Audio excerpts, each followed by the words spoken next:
Bonjour, merci d'être là, si nombreux, pour cette rencontre avec André Dussolier. Et André Dussolier, c'est un peu un monument, un monstre sacré du cinéma et du théâtre français.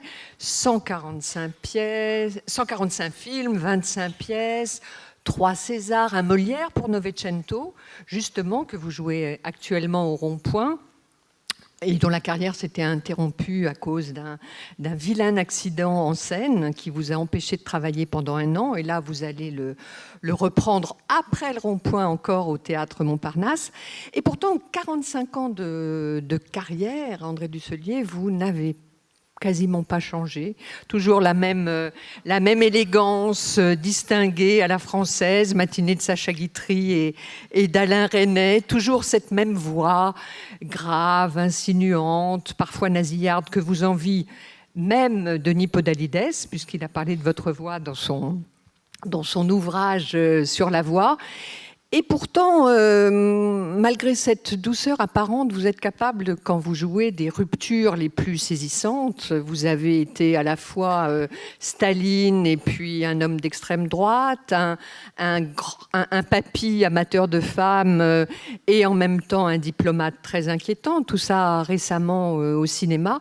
Donc c'est peut-être pour ça, cette rupture que vous avez en 1 seconde de passer d'un personnage à l'autre, d'une émotion à l'autre, de la tendresse à la cruauté, que vous êtes si rare et si essentiel dans notre vie artistique. Mais avant tout, je voulais savoir, s'arrêter de travailler 1 an pour un comédien, comme vous l'avez fait après cette chute, comment ça s'est passé, la chute, d'abord Eh ben, c'était sur cette scène, en effet. J'étais en train de jouer Novecento, et puis tout d'un coup, les tendons de mon pied droit se sont rompus. On ne fait pas attention à cette partie extrême de notre corps qui est si éloignée, qu'on méprise presque, et qui est si fragile. Il y a tellement de muscles, tellement d'os là-dedans. Et puis, voilà, en jouant, c'est parce que Novecento est assez physique, je danse, etc. Et puis voilà, ça s'est arrêté. J'ai quand même eu la volonté d'aller jusqu'au bout du spectacle, malgré les claquettes qu'il me restait à faire. Et voilà, j'ai été interrompu en plein élan. C'était triste, mais en même temps, j'ai été très bien soigné. Donc, je n'avais qu'une envie, c'était de revenir et de boucler la boucle ici. Mais ne pas jouer pour un acteur pendant 1 an, ça veut dire quoi? Qu'est-ce qu'on fait quand on est acteur et qu'on ne joue pas? Alors on ne s'arrête pas quand même, parce que le corps est inapte pendant un certain temps, parce qu'il m'a fallu être opéré, me rééduquer pendant 6 mois, mais par contre la tête ça allait bien, et donc je pensais à l'avenir, à la suite, je lisais, je pensais à des spectacles. Ça permet de rentrer, d'être près de soi évidemment par définition. Je ne pouvais pas bouger beaucoup et rencontrer beaucoup de monde, mais tout d'un coup je pensais à des projets toujours, c'est ça qui nous habite. Ça vous a changé, ces 8 mois d'interruption? L'artiste. Ce qui a changé, c'est la coulisse de ce qui se passe dans ces moments-là. C'est-à-dire que moralement, j'ai plus souffert que physiquement. Physiquement, on se remet, mais après, on est obligé de passer dans un domaine d'assurance, de contrat, d'avocat. Oh là là, c'était compliqué et c'était difficile à vivre. Après ça, non, ça m'a pas changé, mais peut-être que ça a fortifié des envies futures, quoi, peut-être bien, sur certains projets. Lesquels, par exemple? Ah, bah alors là, moi j'aime bien, Fabienne, j'aime bien parler des choses quand elles sont vraiment sur le point d'aboutir, donc c'est plutôt quand même à l'état de projet. Je pense au théâtre, évidemment, parce que le théâtre, j'ai l'impression d'être un petit peu plus maître de mon destin ou de ce que j'ai envie de faire. Le cinéma, ça peut survenir comme ça à tout moment, mais le théâtre, j'aime bien être un peu à l'origine peut-être des projets. Il faut dire qu'un acteur, il dépend tellement des autres, des metteurs en scène, des producteurs, que tout d'un coup, quand on peut prendre l'initiative, et surtout au théâtre, où on a besoin d'un texte, de la lumière et des spectateurs, évidemment, tout d'un coup, la magie peut opérer. Donc, je pense à des spectacles, si je vous parle de, je ne sais pas, du billard, ou si je pense à d'autres choses, mais je préfère rester un peu vague. Parce que vous êtes de plus en plus à l'initiative de projets. En 2001, c'était Monstre sacré, sacré monstre. En 2003, les athlètes plein la tête. Novecento, c'est un projet que vous avez vraiment porté. Oui. Alors, d'où ça vient tout à coup cette initiative, cette envie de diriger vous-même votre carrière? Parce que les gens ne font pas assez appel à vous au théâtre? Si, même je pourrais, et j'y pense d'ailleurs, essayer de faire des rencontres avec des metteurs en scène que j'aime énormément au théâtre. On entend, enfin, Ostermayer par exemple, parce qu'il a maintenant, il a un pied un peu en France de temps en temps, ou bien Ivo Van Hove aussi. Il y a des metteurs en scène avec lesquels j'aimerais beaucoup travailler, ou Cyril Test, qui est un jeune metteur en scène. Bon, voilà. Mais il faut établir les projets, ça prend un petit peu de temps. Et pendant ce temps-là, je pense à des choses personnelles, parce que je pense qu'au bout de certains temps de vie d'acteur, on a envie d'être un peu à l'origine des textes qu'on lit, qu'on travaille, peut-être chez soi, et je sais pas, qu'on a envie de voir éclore d'une certaine façon. Novecento, par exemple, je l'avais vu quand ça avait été créé dans les années 2000 par Jean-François Balmer, voilà, exactement. Le texte m'avait beaucoup plu. Alors racontez-nous le texte pour ceux qui ne le connaîtraient pas. Alors, le Novecento, en quelques mots, c'est l'histoire, c'est donc écrit par Alessandro Baricco, un auteur italien contemporain, qui est très célèbre dans son pays, qui a écrit aussi un roman qui s'appelle Soi, S-O-I-E, qui avait eu une grande renommée ici en France aussi. Et Novecento, pianiste, raconte l'histoire dans les années 30 d'un enfant abandonné sur le piano de la salle de bal d'un grand paquebot, d'un grand transatlantique, et qui est élevé par l'équipage. Et c'est un conte de Baricco, et cette histoire raconte la vie de cet enfant qui va sur son piano avoir l'impression de s'épanouir davantage que s'il descendait à terre, où il risque de s'émietter, de ne pas savoir où aller, quelle rue prendre, quelle femme rencontrer. Enfin bon. Et là, sur son piano, il a l'impression d'aller très loin. C'est ce que nous dit Baricco. Surtout qu'il voyage entre l'Europe et l'Amérique et qu'il entend. Et ça, je suis très sensible à ça.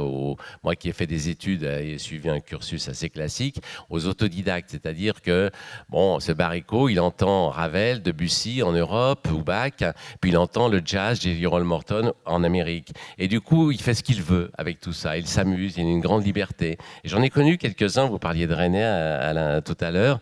René aussi est un autodidacte. J'en connais qui ont une plus grande liberté peut-être avec les œuvres. Et c'est ça qui m'a touché. Et donc, jamais Novecento ne quittera le bateau, jamais il n'aura un contact avec la réalité. Non, il essaye, il est tenté, on lui propose de descendre à terre, d'aller se mesurer, d'aller jouer pour les autres, et puis finalement, il a l'impression d'aller beaucoup plus loin en restant sur les 88 notes de son piano, parce que tout d'un coup, plutôt que descendre à terre où il aurait le sentiment de s'émietter, de s'éparpiller, évidemment, c'est un conte sur le fait que quand on est dans le monde, on essaie de trouver sa place. Donc il y a une sorte de compétition, de rivalité, et puis on fait passer la chose pratique avant toute chose, avant ses propres envies. Or, Novecento, c'est quelqu'un qui suit son envie et qui va jusqu'au bout de cette envie, qui ne se préoccupe pas des réalités. Voilà, on peut dire qu'il est dans une bulle de l'enfance, hein, peut-être bien, mais voilà. Et alors, simplement pour ajouter quelque chose à pourquoi j'ai voulu refaire, c'est à la faveur d'une discussion comme ça avec un producteur. Ce texte avait été joué par Jean-François Balmer dans les années 2000. Et puis tout d'un coup, il me dit, mais tu pourrais faire quelque chose peut-être en mélangeant les mots et la musique. Et j'ai repensé à Novecento et je me suis dit que vraiment la musique avait une place dans ce monologue où elle pouvait devenir un personnage à part entière et prolonger l'émotion du récit. Mais Baricco ne voulait pas, il était hostile à l'idée. Oui, il m'a mis en garde, il m'a dit, il n'était pas hostile, mais quand même, il était très réticent parce qu'il m'a dit, mais écoutez, moi j'en parle de la musique, alors évidemment, c'est normal de la part d'un auteur, il racontait le détail de la musique, de ce qui se passait, ça faisait rêver le spectateur, ça suffisait.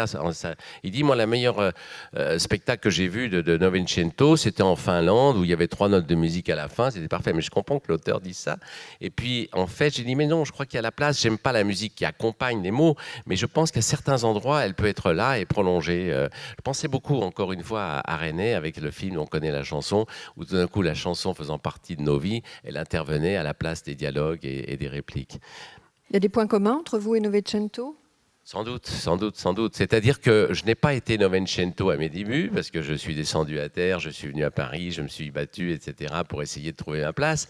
Mais par contre, aujourd'hui, c'est vrai que j'aurais tendance à me contenter de mes 88 notes sur le clavier du piano. Mais on a l'impression quand même, quand vous parlez de votre enfance ou de votre jeunesse, que le monde réel était quelque chose de difficile, d'un peu triste. Oui, c'était beaucoup plus limité que le monde virtuel que m'a offert le théâtre, que j'ai découvert quand j'avais 10 ans. C'était un professeur de français qui nous emmenait voir des pièces de théâtre, et qui montait elle-même des pièces de théâtre. Et tout d'un coup, C'était le choc qui était vraiment. Je ne savais même pas que le théâtre ça existait. J'étais dans un petit village en Haute-Savoie, 1000 habitants. Bon, voilà. Et puis je passe en 6e à Saint-Julien-en-Genevois, je me souviens, et elle nous emmène au théâtre. Et tout d'un coup, je vois dans la salle des gens qui payent leur place pour voir un spectacle. En l'occurrence, c'était Poil de carotte, et des acteurs qui disent des choses que je n'entendais jamais dans la vie, qui expriment et qui vivent librement des sentiments qu'on avait tendance à retenir dans la vie réelle. Lesquels?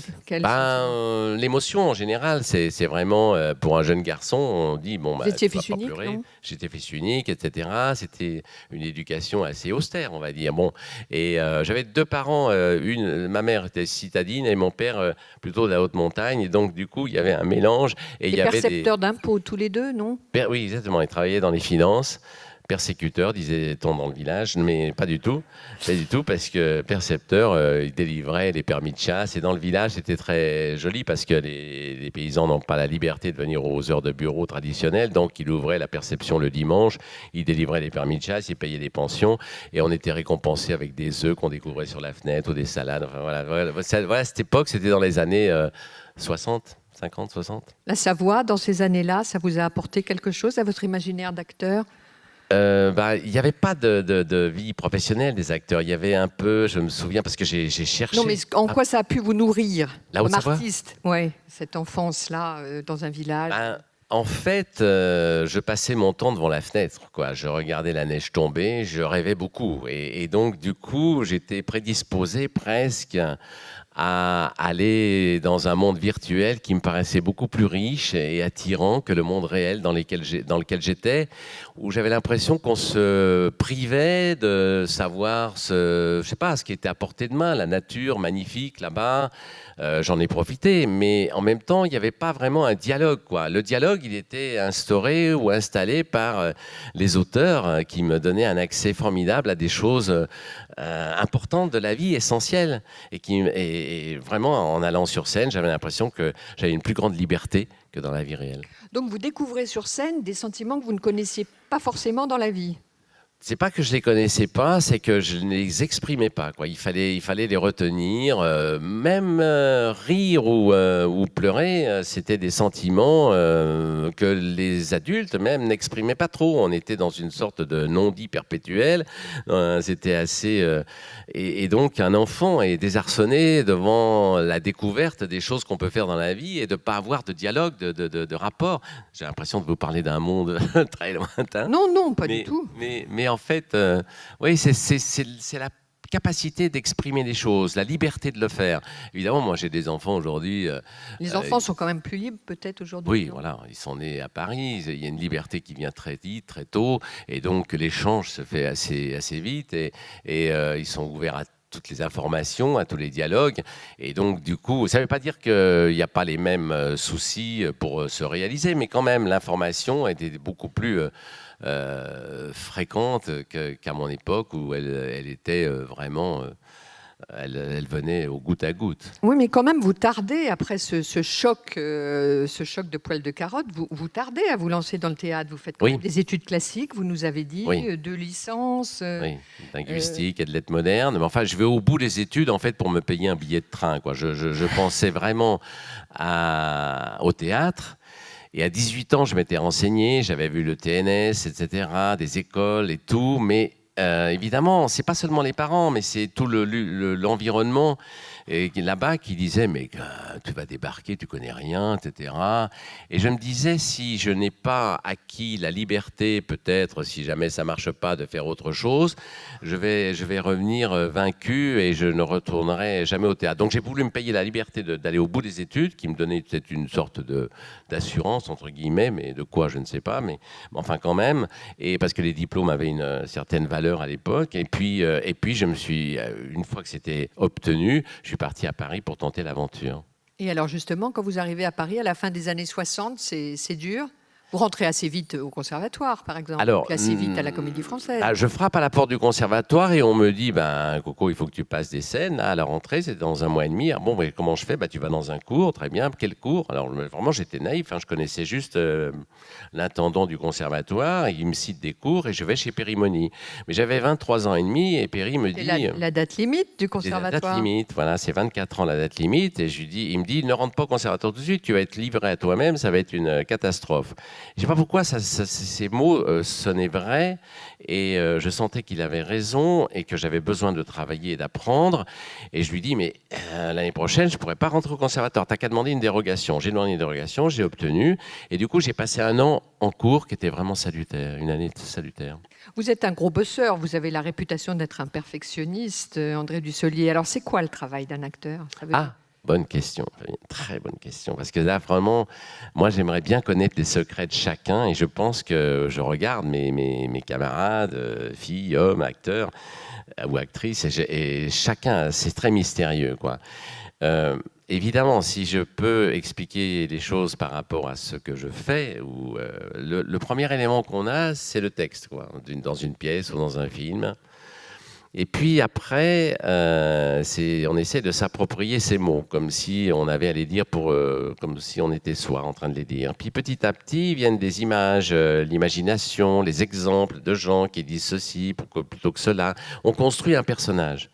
Et là...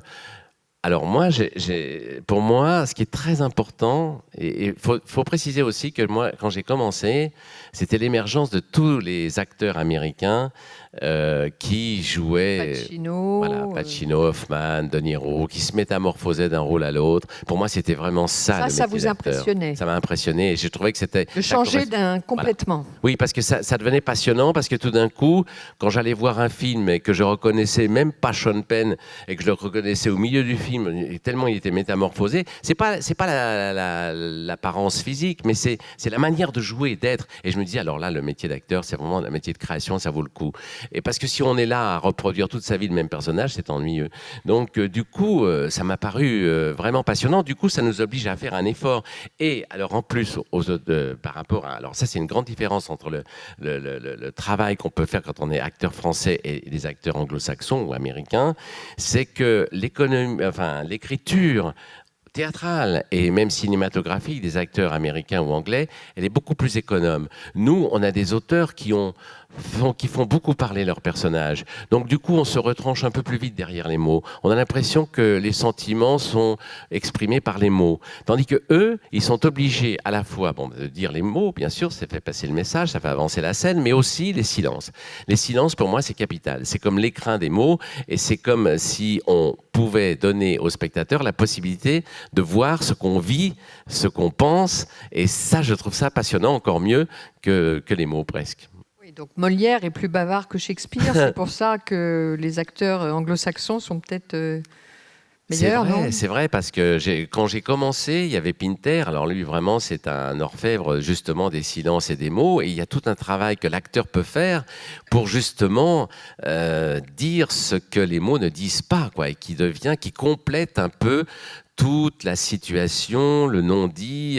Voilà. Même si j'ai joué avec des metteurs en scène qui utilisent beaucoup les mots, même au cinéma, comme Éric Rohmer, je me disais, non, il faut laisser des temps, la respiration, la surprise. Vous savez, il y a une expérience qui était extraordinaire, qui a été faite sur Arte. On interviewait une femme, je me souviens de cet exemple précis, qui racontait un épisode de la guerre de 40. Et donc, elle était interviewée, elle avait un sourire timide au départ. Et puis, elle racontait qu'un Allemand avait pris un Français comme ça dans une colonne et lui avait tiré une balle dans la tête. Et donc, au moment où elle racontait ça, la voix se brisait et tout d'un coup, elle revivait et il y avait une grande émotion. On prend son texte, on le recopie au mot à mot et on le donne à une comédienne et un metteur en scène, pour voir ce qu'ils vont en faire. C'est ça notre école à nous, pour voir la différence qu'il y a entre la réalité et puis ce qu'on va en faire. Évidemment, un texte comme ça, qui raconte quelque chose de dramatique, la tentation, Le défaut qu'on peut avoir, c'est de dire « Ah, c'est dramatique, donc je vais être dramatique dès le départ ». Pas du tout. La vie, c'est toujours surprenant, quoi. Même quand on raconte quelque chose de dramatique, il peut y avoir des rires, des sourires, des choses. Et c'est pour ça que je dis les silences, les mots, c'est tout un travail d'architecture, de construction. Alors, ça a l'air très, comment dire, comme si je pensais le travail, mais c'est pas, je le pense pas, je le ressens petit à petit. Et en effet, j'y vais, je reviens et je construis un peu le personnage de cette façon. Il y avait De Niro, je me souviens, dans une scène, il était une fois en Amérique, à chaque fois qu'il descendait d'une voiture, il butait sur un petit caillou. Mais à chaque prise, il butait sur ce même petit caillou. Mais c'était un détail, mais qui racontait beaucoup de choses sur le personnage. Voilà. Oui, mais alors tout ça, comment vous le faites, cette architecture? Vous répétez 20 fois le texte et à force de... Comme un Michel Bouquet, par exemple, qui se répète le texte sans arrêt, jusqu'à ce qu'il soit hanté. C'est quoi votre petite cuisine? Alors, ma cuisine à moi, c'est pas... Oui, j'ai entendu dire, j'aimerais bien savoir comment il fait, Michel Bouquet, parce que j'ai l'impression que même quand il joue la pièce, il va dans sa chambre d'hôtel avant d'aller en scène le soir et il répète encore. Mais Truffaut disait que vous répétiez même après que la prise était tournée. Comme Michel Bouquet, oui. Parce que je découvrais le cinéma et un jour, il me dit « Mais qu'est-ce que vous faites là ?» J'étais derrière un décor. Ben, je dis « J'essaye de voir si j'ai vraiment joué comme j'avais imaginé qu'il fallait jouer. » Mais c'était trop tard. Enfin bon, voilà. Le cinéma, ça va vite. C'était une belle fille comme moi? Oui, une belle fille comme moi. Et c'était très frustrant, le cinéma, parce que ça va très très vite, évidemment, ça coûte cher. Et puis il était content, donc on passait à une autre scène. Mais au théâtre, on a le temps de répéter, de reprendre. Et chez soi, à la maison, c'est vraiment... Moi, en fait, voilà, c'est comme un lance-pierre, quoi, une réplique pour moi. C'est-à-dire qu'il y a... la réplique, c'est l'information qui on dit quelque chose à quelqu'un la reçoit, puis vous dit quelque chose d'autre. Et c'est dans cet espace-là qu'on peut voir tous les sentiments par lesquels passent les personnages. On se fait une idée du personnage et on se fait une idée de leur manière de vivre la situation. Donc du coup, c'est comme si j'attendais, comme j'imaginais mon... En fait, moi, je travaille pas un rôle sans travailler celui des autres aussi. Et donc du coup, j'ai une idée idéale de la scène comme elle doit être jouée. C'est très abstrait tout ce que je raconte là, j'en ai bien conscience. Mais non, parce que si les autres jouent pas comme vous aviez rêvé qu'ils jouent, comment vous faites? Alors, tant pis, ça, c'est vrai, c'est le travail à la maison. Et le travail à la maison, eh ben, c'est fini. C'est comme quand je rentre en scène le soir, je sais que ça va être à chaque fois tout à fait différent. J'ai les mêmes mots, j'ai les mêmes repères, j'ai la construction. Mais il faut faire avec la vie. Et la vie ne se représente jamais de la même façon. Et les gens ne réagissent jamais de la même façon. Et nous, on n'est pas forcément dans la même humeur. Donc, on a établi cette structure vous aide, mais il faut, une fois qu'on rentre en scène, être tout à fait libre et en effet jouer avec les partenaires, avec ce qu'ils vous proposent. Ou avec, C'est chaque fois différent, vraiment, ou c'est de la légende d'acteur? Moi, je pense que c'est différent. Évidemment, ça se mesure de façon infinitésimale. Je ne pense pas qu'en regardant le spectacle chaque soir, on voit beaucoup les différences. Mais je ne connais rien en musique classique. Mais quand je discute avec des musiciens, ils me disent « Mais non, l'interprétation de Karajan ou de je sais pas qui, de Richter, ça ne va pas être la même chose. » Et pourtant, j'ai l'impression que c'est les mêmes notes, les mêmes blanches, les mêmes noires. Et pourtant, il y a une interprétation différente à chaque fois. Bon, mais c'est la même chose, un peu pour nous. Mais vous disiez que vous aimiez changer d'un rôle à l'autre, mais pourtant il y a de grands acteurs, je pense à Depardieu ou Isabelle Huppert, qu'on a l'impression de retrouver identiques d'un personnage à l'autre, et pourtant oui. On est séduit. Alors comment vous expliquez ça? Ah, mais parce que... ouais. C'est-à-dire que quand je parle de changement, de transformation, il me semble qu'au-delà de ce qu'on peut ressentir à travers un rôle, et vous venez de citer deux acteurs magnifiques qui ressentent les choses vraiment de façon extrêmement intense et vraie. J'ai tourné avec les deux, je l'ai vu, mais il y a un moment donné où on peut aller un petit peu plus loin. C'est comme un peintre, quoi. À quel moment il arrête de peindre son tableau, quoi. Il y a un moment donné où on peut toujours, dès qu'il y a encore une question qui s'appelle pourquoi il fait ça, pourquoi il dit ça, et quand il y a une réponse, on continue, quoi. Et donc du coup, ça peut nous entraîner à dire ah oui, mais ce personnage-là, finalement, il se rapproche un peu de celui que j'ai vu dans la rue, qui était habillé comme ça, qui avait un comportement comme ça. Ça nous permet de rentrer dans les détails. Et plus on peut encore rentrer dans les détails, mieux c'est. Il y a des partenaires qui vous ont bluffé, qui ont fait évoluer votre jeu, votre personnage, dans des sens que vous n'imaginiez pas au départ, au théâtre ou au cinéma. Oui. J'adore les comédiens, donc évidemment, il y a toujours des surprises par rapport à ce que vous disiez. C'est-à-dire qu'il y a évidemment, on travaille chez soi, et puis après, sur le moment, on découvre des choses tout à fait inattendues, différentes, et c'est bien qu'on puisse rebondir avec ce que l'autre vous propose. Mais bon, Depardieu, Isabelle Huppert, mais je pourrais en citer plein d'autres. Je sais pas, je cherche les exemples surtout qui m'ont frappé. Moi, Jean-Pierre Bacri, enfin voilà, je sais pas. Pourquoi vous aimez tant les comédiens? Parce que c'est une race à part, les comédiens? C'est très vulnérable, un comédien. Oui, c'est une race à part. Je pense qu'ils ont fait un peu... C'est un peu prétentieux, je n'ai pas envie de parler au nom des autres. Mais si, allez. Oui, je pense qu'ils ont fait un peu le deuil d'une certaine vérité dans la vie et que tout d'un coup, ils vont donner toute leur vie dans un monde artistique un peu virtuel, éphémère, dont on oublie tout une fois que le spectacle est terminé et qui pourtant reste dans nos mémoires. C'est quelque chose d'extrêmement vivant, il faut être au cœur des choses, il faut aller le plus loin possible et c'est ça qui m'émeut, c'est ce don de chaque instant. Tout en renonçant à la réalité. La réalité, évidemment, paraît peut-être difficile d'accès pour certains. J'en ai connu, j'en ai côtoyé vraiment depuis quand on a commencé. Je me souviens Jacques Villeray, je me souviens Nathalie Baye, avec qui j'ai répété au conservatoire. Il y a tout d'un coup, à chaque fois que j'étais proche, évidemment, on faisait nos études ensemble et il y avait des rapports d'amitié. On ne savait pas ce qu'on allait devenir, ce qu'on allait faire plus tard. Donc, il y avait des rapports d'amitié qui étaient essentiels. Et du coup, on voit que la réalité, elle est douloureuse, difficile, délicate dans l'approche. Je ne mets pas les comédiens à part. Elle est délicate et difficile pour tout le monde, évidemment, la réalité. Mais chacun s'accommode et s'arrange. Nous, on s'arrange avec un monde un peu virtuel. Pourquoi vous avez lâché finalement assez vite le théâtre? Vous allez me dire que vous n'avez pas lâché le théâtre, mais vous avez 145 films, 25 pièces de théâtre, donc qu'est-ce qui s'est passé? Parce que vous avez été tout de suite à la Comédie Française. Oui. Vous y êtes resté à peine un an. Oui. Vous avez été chez Planchon au TNP de Villeurbanne. Mais pourquoi vous avez Je crois qu'il y a abandonné? plusieurs raisons. Et pour être tout à fait honnête, il faut vraiment bien connaître... Pour l'argent, peut-être. Pour l'argent non, je pense pas, très honnêtement, parce que le théâtre privé peut vous donner l'occasion de gagner autant que dans un film. Moi, j'ai été dans les films d'auteur, c'était pas des films très bien payés, et pas d'énormes budgets. Donc non, c'est pas une question d'argent. C'est que le cinéma, ça raconte la vie d'aujourd'hui, quoi, vraiment. Par contre, le théâtre, il y a bien des auteurs contemporains, je suis d'accord, mais pas tant que ça. Parce qu'il y a le théâtre, on va faire encore la polémique, mais je ne vais pas l'ouvrir, la polémique, puisque vraiment on souhaite tous, nous comédiens, que les cloisons soient poreuses et qu'on passe du théâtre privé au théâtre subventionné, enfin au théâtre public.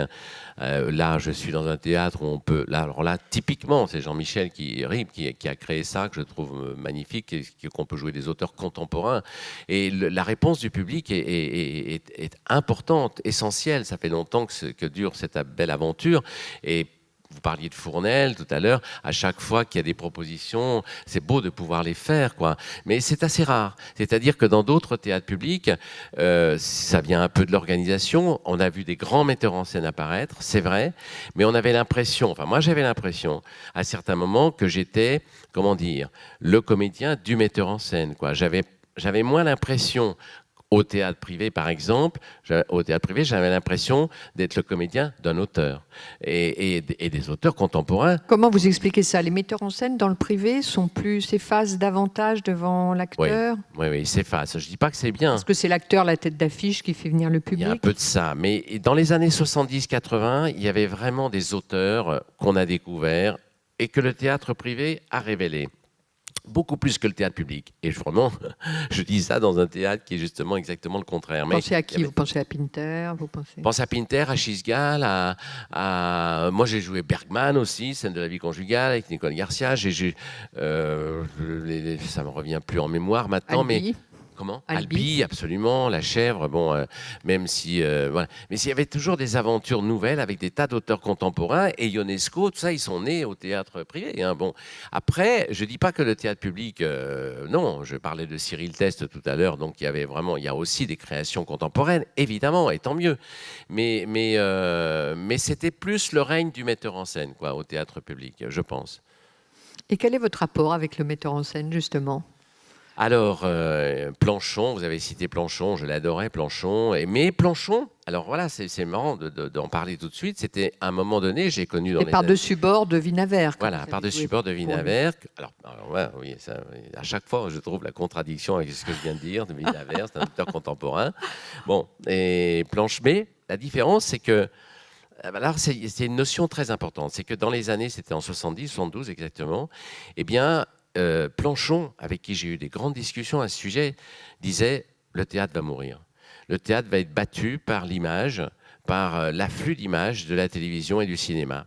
Et donc, dans le théâtre de cette époque-là, Planchon lui-même, dont j'avais tellement, mais vraiment adoré Bérénice, par exemple, avec Samy Frey, Francine Berger, c'était vraiment incroyable de jouer une tragédie de cette façon-là, mais avec une modernité incroyable et une intensité. Et bien, tout d'un coup, dans Par-dessus bord, il a mis des images qui étaient superfétatoires, enfin, qui étaient du commentaire, à tel point que Wienerwerk disait « Oh, ben, j'aurais bien vu ça avec 3 chaises et 2 tables », enfin voilà, parce qu'il y avait des ballets, il y avait des choses absolument qui s'éloignaient du cœur de la pièce. Et donc, voilà, le metteur en scène, on en est un petit peu, comment dire, alors, quand c'est Ostermayer qui fait travailler des acteurs allemands, c'est extraordinaire parce qu'il va loin, il va loin dans la réécriture de la pièce, mais dans le travail aussi. Mais c'est quoi du point de vue de l'acteur, dites-nous ce que c'est qu'un metteur en scène qui va loin. Alors, un metteur en scène qui va loin, je sais pas, je pense à tout ce que j'ai vu avec lui, Hamlet ou Ibsen, c'est, ah là là, c'est comme s'il se réappropriait la pièce et que là, avec les acteurs qui, en effet, je connais, puisque Scène de la vie conjugale était mis en scène par une actrice allemande qui s'appelle Rita Rössek. Et je vois bien leur école et leur manière, où j'ai travaillé aussi avec Luc Mais Bondy. je parle dans le travail de l'acteur. Hein. Ben, je pense Comment ils vont plus loin que les Français ben, peuvent aller plus loin que les Français. Et ils vont plus loin parce que le metteur en scène, il y a un rapport entre metteur en scène et acteur qui est, comment dire, radical. C'est-à-dire que les metteurs en scène, mais ils donnent des indications fortes, ils montrent les pièces fortes, donc l'acteur, il trouve son compte. Mais ils vont le plus loin possible dans l'expression d'une scène, dans la vérité d'une scène, dans l'ampleur, dans le relief qu'on peut donner à une scène. Et voilà, donc ça. Ils osent dépasser les tabous, oui, physiquement. Physiquement, Hamlet, par exemple, quand on voit, son nom m'échappe, c'est affreux. Oui, voilà, exactement, c'est lui. Eh bien, Eldinger. Voilà. Eh ben, c'est incroyable, quoi. Tout ce qu'il peut se permettre. Et on sent que le metteur en scène est derrière pour lui dire, vas-y. La scène est à toi, tu peux y aller. Et la manière dont il a architecturer la scène, etc., est forte aussi. C'est pas gratuit. Moi, je me souviens quelquefois, j'étais en bisbille avec les metteurs en scène qui me faisaient faire des choses qui me semblaient pas du tout en rapport avec ce que disait l'auteur. Donc c'est une souffrance parce qu'on est en première ligne, nous, avec le spectateur. On sait quand ce qu'on nous fait faire, ça va passer ou pas passer. Donc il y a eu toute cette période-là où le metteur en scène était vraiment le roi. Et autant, je ne sais pas d'ailleurs si je serais capable de travailler avec un Ostermayer qui a pourtant travaillé avec des acteurs français, mais on sent qu'il y a une discipline chez l'acteur allemand, qu'il est capable d'épouser et d'aller aussi loin que possible, enfin aussi loin que le metteur en scène le souhaite. Mais les metteurs en scène dont je parle, parce que ils vont très loin. On parlait tout à l'heure d'Ariane Mnouchkine, qui a été une révélation pour moi ou bien, je sais pas, Giorgio Strehler ou Peter Stein, enfin des grands metteurs en scène comme ça. C'est vrai qu'on a envie de les suivre aveuglément parce qu'on sait qu'on sera, comment dire, au service d'une œuvre qui est leur vision, mais aussi qui sert l'œuvre aussi. Je sais pas. Et Ariane Mnouchkine, je crois la première pièce que j'ai vue, c'était La cuisine de Wesker. C'était une révélation, je m'étrangle, mais d'émotion en y repensant parce que c'était vraiment incroyable, quoi. La mise en scène, la force et l'interprétation de chacun, quoi. C'était vraiment comme un sacerdoce, quoi. C'était vraiment un lieu sacré, la scène, et on allait le plus loin possible. Et elle continue comme ça. Donc c'est vrai que voilà, c'est compliqué de trouver l'équilibre. Il faut être entre les mains d'un bon metteur en scène. Et au cinéma, la mise en scène d'un cinéaste, la direction d'acteur est différente.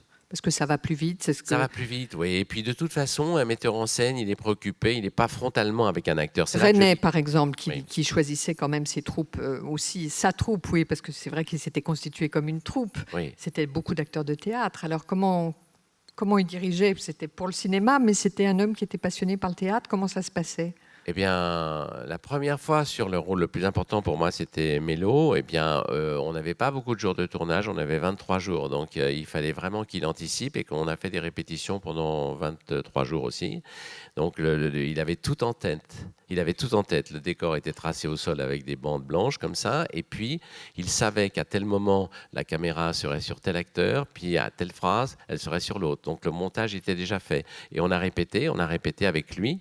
Ça, cette notion de répétition, elle était très mal vue par la nouvelle vague. Je parle de Truffaut, de Godard, etc., qui pensaient que par rapport au cinéma d'avant, il fallait être dans la spontanéité. Or, la répétition, je l'ai connue avec René, Colin Serrault, ça n'enlève rien à la vie qu'on peut créer après avoir répété et après avoir repéré. Les structures, ça ne nous empêche pas de voler, et de s'envoler et de vivre librement. Mais René, oui, il travaillait beaucoup en amont, mais sereinement, tranquillement, puisqu'on sait que le cinéma, c'est un art de la rapidité, il faut aller vite. Alors, la pression sur un acteur au cinéma est beaucoup moins grande qu'au théâtre. Au théâtre, on est là, sur la scène, on offre ce qu'on sent, ce qu'on vit, et puis tout d'un coup, le metteur en scène peut dire « Non, c'est pas ça ». Et là, ça vous bloque, ça vous arrête. Alors, si c'est dur à vivre quelquefois. Il a peut-être tout à fait raison, et on peut en effet discuter avec lui et voir et essayer de faire. Mais au cinéma, ça se passe pas comme ça. On refait la prise, et la prise, elle ne dure pas plus qu'une minute, pas plus, ou peut-être 2 ou 3 minutes. Dans Mélo, il y aurait 9 minutes, par exemple, le monologue. Mais enfin bon, c'est plutôt rare. Donc, et puis, il est soucieux de la technique. Donc, son attention est dispersée. Il n'est pas seulement sur l'acteur. Donc, c'est plus léger à vivre, le cinéma. Vous disiez tout à l'heure que vous sentiez quand une scène, par rapport à votre travail avec le metteur en scène, que vous sentiez quand une scène passerait ou passerait pas. Comment vous le sentez? C'est quoi ce qui passe pas? D'où ça vous vient, ce savoir-là? Parce qu'on sait très bien que si, par exemple, alors je vais continuer sur Mélo. Mélo, c'est une pièce de théâtre de Bernstein. Et donc, à un moment donné, c'est une pièce de quelle année? 1930, 40 peut-être, quelque chose comme ça. Et donc, les auteurs mettaient des didascalies en disant, à tel endroit, j'avais un monologue qui durait 9 minutes et demie. À tel endroit, le personnage se lève, fait 3 pas à gauche. Puis après, à tel autre, il s'assied. Et je commence à le travailler et je dis à René, moi, j'ai pas du tout envie de me lever à ce moment-là. J'ai pas du tout envie de m'asseoir à ce moment-là. Et il dit, d'accord. Parce que je lui donne mes raisons, je lui dis ce que je sens, mon sentiment, j'ai pas envie de le casser, en faisant un déplacement artificiel. Et qui se comprenait à l'époque dans le théâtre comme on le mettait en scène. Mais là, il n'y avait pas. J'étais au cinéma, j'avais envie de rester. C'était à la caméra de bouger. D'ailleurs, la caméra a bougé à ce moment-là. Et donc, voilà, c'est ça le metteur en scène à l'écoute. À la fois, il a sa vision, mais à la fois, il écoute aussi l'autre. J'ai perdu la question en route. Fabienne, vous m'avez posé quelque chose. Non, comment vous vient ce savoir de savoir ce qui se passe? Ah oui. Par exemple, au théâtre, si tout d'un coup, voilà, c'est ça, c'est parce qu'il y a des repères comme ça, tout d'un coup, je ressens quelque chose qui ne justifie pas que je me lève, mais au contraire, avec certains metteurs en scène, où tout d'un coup, je dois être dans un rapport, on parlait tout à l'heure, avant d'entrer en scène, la grande muraille de la grande muraille de Max Frisch, eh bien, il y avait des moments où, je sais pas, le personnage que je jouais disait des choses absolument importantes, le metteur en scène voulait que j'ai une position qui soit importante, et tout d'un coup, je mettais à genoux, Or, le message serait passé 1000 fois mieux si j'étais resté dans la situation telle qu'elle était au début, c'est-à-dire face à quelqu'un ou me retournant vers quelqu'un d'autre. Quelquefois, on cherche à représenter, le metteur en scène cherchait à souligner un peu les choses. Et là, c'est embêtant, quand on voit un metteur en scène qui veut, diriger un peu le sentiment, et qui veut le casser un peu dans l'évolution. Il y a quelque chose, le théâtre, c'est une matière vivante, et on sent quand on nous fait faire un geste ou quelque chose qui n'est pas approprié, pas en rapport avec la situation, ça va pas. Donc, on sait très bien que le public, à ce moment-là, va décrocher, parce qu'on est le premier spectateur un peu de ce qu'on ressent. Et vous le dites, ça? Oui, on le dit, on discute. Enfin, vous le dites plus aisément maintenant Oui, bien sûr. qu'en 72. Évidemment, bien sûr. Et donc, je débutais. Donc, on essaye, on résiste, on discute un peu, mais c'est compliqué parce que le metteur en scène, on sait bien que c'est sa vision. C'était un peu. Voilà. Et donc, il y a un moment donné, on est obligé, mais on le fait pas à contre-cœur. On le fait le mieux possible, mais en sachant très bien que ça ne va pas être aussi efficace que si on l'avait fait comme on le sentait. Quand est-ce que vous avez le sentiment d'être bon acteur, et quand est-ce que vous avez le sentiment d'être mauvais? Tout simplement, Qu'est-ce ce qui se passe, par exemple, je peux très bien avoir repéré une scène, la manière de la jouer, etc. Et puis, je sais pas, quelque chose m'a troublé dans la vie, je peux être contracté. C'est une question de confiance, quoi, tout d'un coup. Et si je suis en pleine confiance, si je fais le vide avant d'entrer en scène ou avant de jouer une scène au cinéma, j'ai l'impression qu'à ce moment-là, je m'octroie toutes les libertés. Mais si par contre, ma tête commence à penser ou à être chagrinée par quelque chose qui a interférence, c'est foutu. Et voilà, c'est le cœur de la cible qu'on doit toujours viser, quoi. Le cœur de la cible des sentiments. C'est ça qui est important, quoi, qu'on soit au point de vérité du personnage, quoi, et d'avoir la liberté. Il doit y avoir un acteur qui m'appelle pour me démentir. Non, voilà, il y a. Donc, il faut faire le vide. Oui, faire le vide pour pouvoir avoir. Et pas le plein, justement, pour être plein d'émotions. Non. Non, c'est exactement ce que dit Diderot dans le paradoxe du comédien, c'est-à-dire que c'est celui qui domine un peu les choses qui donnera la possibilité au spectateur de ressentir le plus de choses, tandis que celui qui est pris dans son sentiment, etc., et qui l'habite complètement, ne nous donne pas à nous, spectateurs, la possibilité de lire ou de voir ou de ressentir. Parfois, vous vous êtes senti mauvais quand la critique disait que vous étiez bon, Oui. en votre fort intérieur. Oui, même quelquefois en jouant, à certains moments, c'est un vrai désastre. C'est vraiment une réelle souffrance, hein. Franchement, quand on n'est pas au cœur de soi-même, c'est une réelle souffrance. On a l'impression qu'on fait un métier, ça n'a pas de raison. Voilà, on n'est plus acteur, quoi. Donc c'est une réelle souffrance, et donc il faut retrouver cet état de virginité, de liberté. Sinon, le métier qu'on fait n'a plus lieu d'être. Mais comment vous faites quand ça vous arrive pendant une représentation Pendant, c'est difficile parce qu'une fois qu'on est bien parti, j'ai l'impression que ça peut aller, quoi. Il n'y a pas quelque chose, c'est comme si on attrapait un fil et puis qu'on le tenait et qu'on le déroulait jusqu'au bout. Mais avant, il peut y avoir quelque chose qui trouble, et voilà.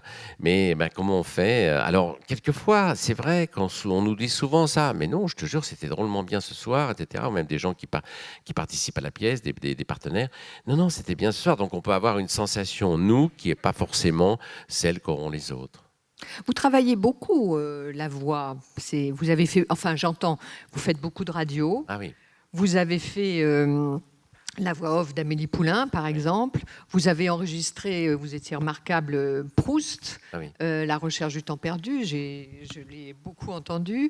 C'est rare, les comédiens qui... C'est quel type de plaisir, ça? Alors, j'étais à la Comédie Française, et à la Comédie Française, à l'époque, on créait beaucoup d'auteurs à la radio. Et la voix, j'adore parce qu'on peut raconter plein de choses, on peut créer un suspense avec la voix. Il y avait cette phrase magnifique de Orson Welles qui disait la radio a ceci de supérieur au cinéma, c'est qu'à la radio, l'écran est plus large. C'est vrai que quand vous écoutez, vous imaginez, quoi. Et donc, avec la voix, on peut faire ressentir ou laisser à l'autre le soin, et avec les ingénieurs du son ou bien avec les bruiteurs, c'est ça. On peut vraiment créer un univers, un monde. Et moi, j'aimais bien avec la voix de pouvoir. Et vous avez parlé aussi d'Amélie Poulain. Et Amélie Poulain, je suis arrivé assez tard sur le projet parce que Jean-Pierre Jeunet cherchait une voix. Il avait une voix en tête qui était celle du comédien français qui doublait les Incorruptibles, qui passait à la télévision avec Robert Stack. Bon, je me souviens. Et il y avait une voix française qui était vraiment typique. Et il voulait retrouver ce timbre-là ou cette manière de parler. Alors, il ne s'agissait pas de reproduire, mais il y avait une tonalité. Donc, c'était vraiment la création d'un personnage par le biais d'une voix, quoi, voilà. Et comment on la travaille, sa voix? Ça change une voix avec le temps? Ça change avec les personnages. C'est-à-dire, un personnage, c'est une manière d'agir, de se comporter, de s'asseoir, de se lever. Staline ne va pas se lever comme je sais pas, comme le père de Tanguy. Enfin, il y a des tas de choses tout à fait différentes. Et donc, du coup, la voix, elle correspond à ce qu'on ressent à l'intérieur.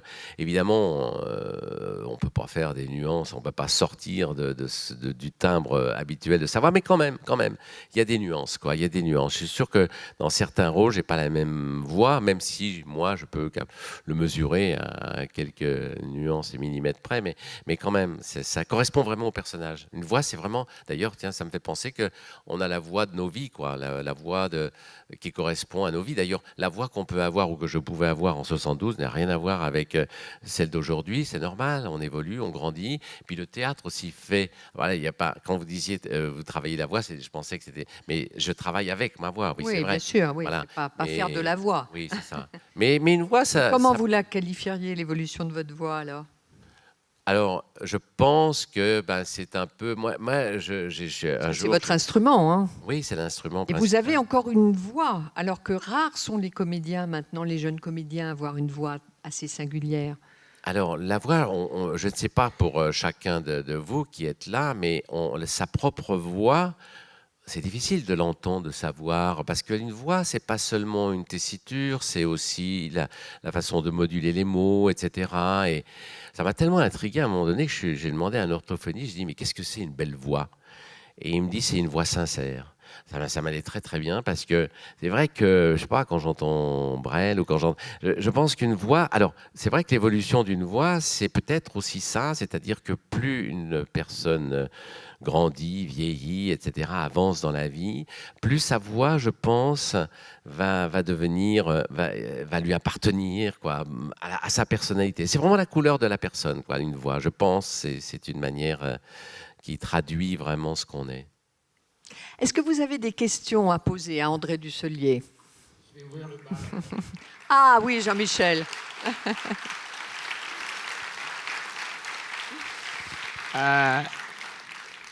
J'ai écouté avec attention ce que tu as dit, André. Je pense que, de toute manière, tu as réduit le metteur en scène, et sans doute avec raison, à un ectoplasme inexistant. Parce que Mais si, mais il a raison. Parce qu'il est lui-même le metteur en scène de lui-même. Bon, ça, c'est évident, je le connais depuis trop longtemps pour ne pas le savoir. Il choisit ses textes, il choisit son rythme, on lui dit entre par là, etc. Bon, mais je trouve que c'est bien parce que le résultat est absolument parfait, mais c'est un créateur, il va être au début et à la fin de sa création. Il n'est pas obéissant, Jean-Michel, il n'obéit pas. Moi, je ne me suis jamais permis de lui donner aucun ordre parce que je ne suis pas fou. D'abord, mais... J'exagère parce qu'on a tourné 2 fois ensemble, oui, et moi, j'aimais bien que tu me donnes des indications. Oui, mais c'est vrai que le théâtre et le cinéma, c'est différent. Non, mais ce que je veux dire, il y a juste une chose à laquelle tu voudrais que tu répondes. Tu connais cette théorie de la boîte vide de Mastroianni et de je sais pas, tous ces grands acteurs italiens. Et moi, Jean Mastroianni m'a dit, moi, ça ne m'intéresse absolument pas de lire le scénario. C'est toujours un homme qui aime une femme et la femme part avec quelqu'un d'autre. Donc, c'est pas la peine qu'on me le fasse lire.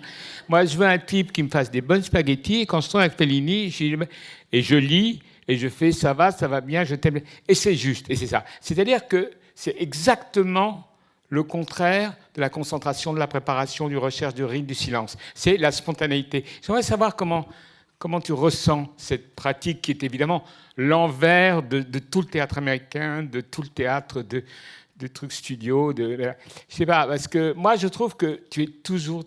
On a l'impression que tu es très naturel, et je sais que le naturel est une construction infinie de quelque chose qui ne l'est pas, mais quand même, il y a comme ça la spontanéité. Si tout d'un coup ça part, est-ce que tu peux rentrer sur scène sans savoir et y aller? Tu vois, c'est une espèce de truc où finalement, peu importe le poète, peu importe le rythme, il y a... voilà, je le dis et ça marche. C'est vrai qu'il peut... Enfin, c'est Mastroianni sur lequel tu t'appuies l'exemple, en effet. On a parlé longtemps, parce que j'ai failli tourner beaucoup avec lui. Oui, c'est vrai. Il disait que lui-même, il dormait avant d'aller tourner une scène, et donc il arrivait de façon extrêmement libre et détendue. Mais est-ce que vraiment, quand je le vois tourner les yeux noirs, quand même, j'ai l'impression qu'il a pensé à son personnage? Mais peut-être pas. Peut-être qu'en effet, les choses se font comme ça, avec les indications du metteur en scène. Chacun a sa façon d'aborder les choses, de jouer les personnages. Ça peut donner des... Seul le résultat compte. Oui, donc, absolument.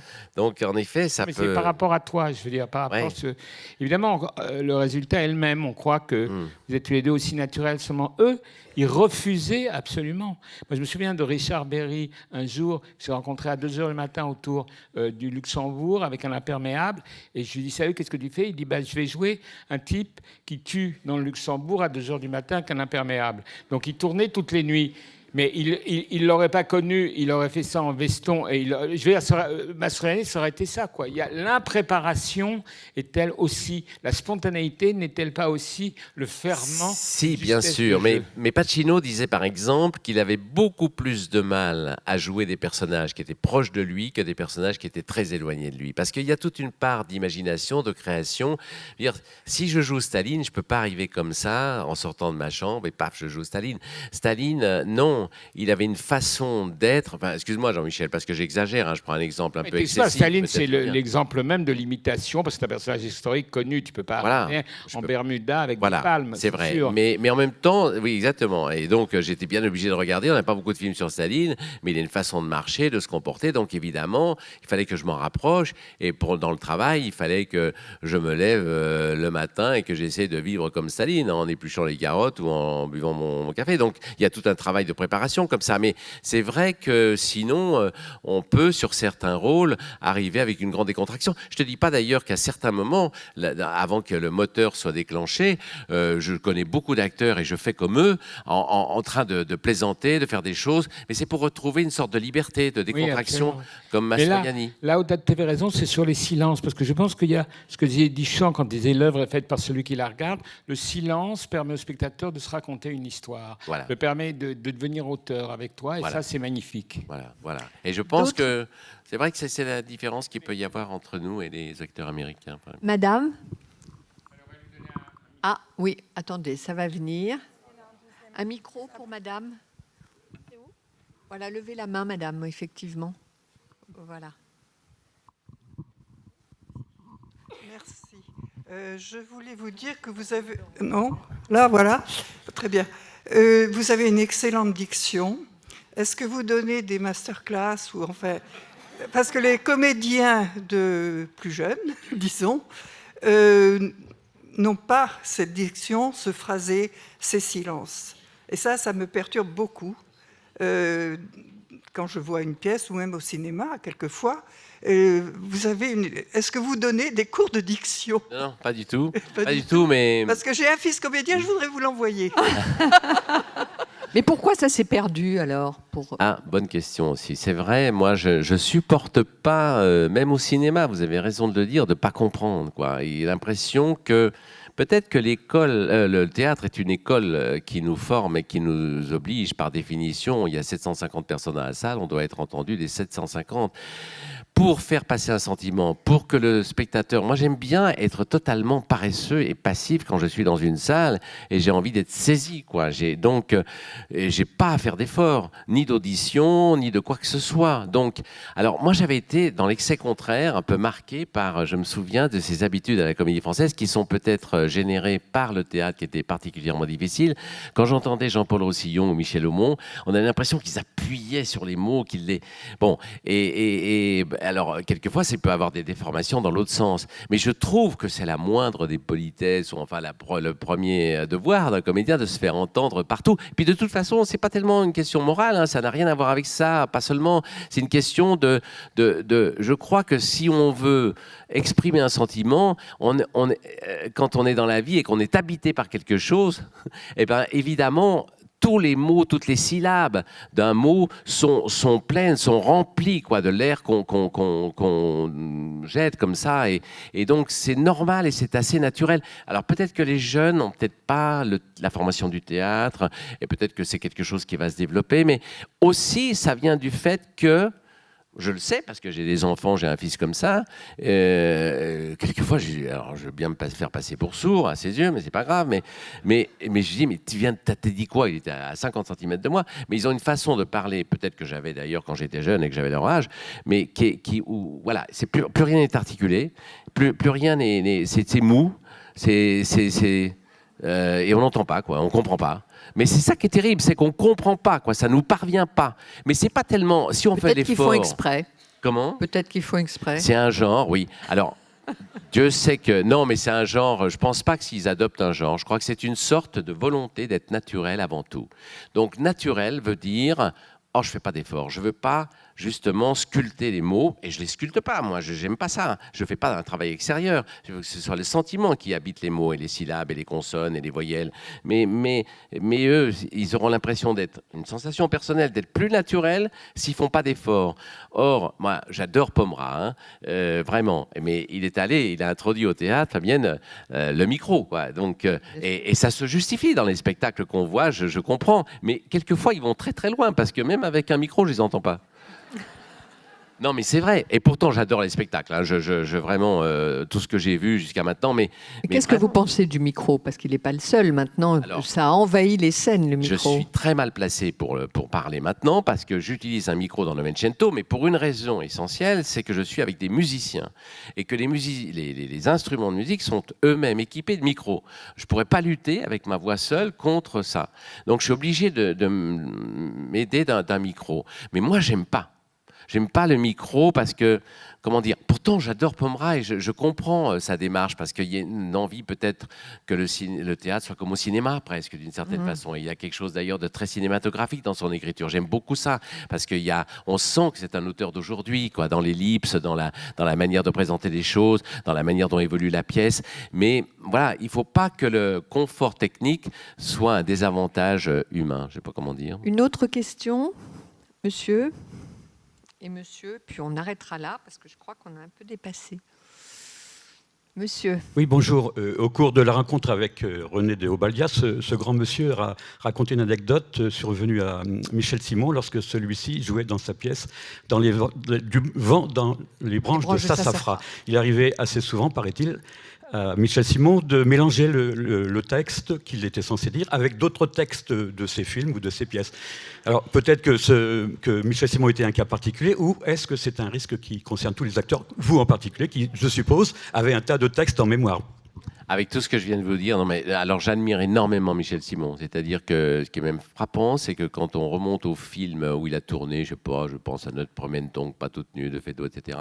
Il y a un décalage entre lui et les autres acteurs qui ont une sorte de manière de parler de façon assez aiguë comme ça, et lui il est d'un naturel époustouflant. Ça m'étonne pas l'anecdote que vous racontez, parce que je sais pas, c'est une matière vivante dans laquelle il puise, comme ça on a l'impression qu'il ressort, mais ça fait partie de sa nature, quoi. Je pense. Chaque acteur a sa nature et je pense que, je sais pas. Mais vous n'avez jamais mélangé? Non, ça m'est pas arrivé de mélanger les choses. C'est-à-dire, je me demande d'ailleurs dans le texte de Obaldia, qu'est-ce qu'il pouvait raconter, qu'est-ce que ça pouvait donner à l'arrivée, quoi. N'importe quoi. N'importe quoi peut-être. Hein. Oui. Non, mais il s'octroyait beaucoup de liberté, mais en même temps, c'était agréable à voir, et peut-être que l'acteur est toujours à la recherche de cette liberté. Monsieur,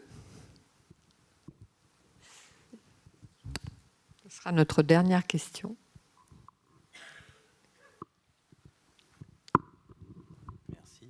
Madame, Monsieur Dussolier, vous avez évoqué en préambule à ce dialogue votre désir à ce moment de votre vie, de votre carrière, d'être à l'initiative de pièces de théâtre, sans en être le producteur forcément, mais avez-vous ce même désir d'être à l'initiative au cinéma? Non. Non, le cinéma, c'est vraiment un rythme tout à fait différent. Et il faut vraiment tout d'un coup faire abstraction de son travail d'acteur et des propositions qui peuvent vous être faites pour tout d'un coup s'isoler, seul ou avec quelqu'un d'ailleurs, ou des scénaristes, pour travailler pendant 1 an. J'aurais l'impression que ça me manquerait trop de ne pas pouvoir jouer. Je pense que c'est vraiment 2 manières de vivre, de faire. Il y a beaucoup d'acteurs qui sont devenus metteurs en scène. Mais j'ai l'impression que, je sais pas, j'aimerais jouer encore plein de choses et que j'ai envie de suivre cette pente en montant, comme dirait Gide. Merci de votre écoute, merci de votre attention. Merci d'être là. Merci.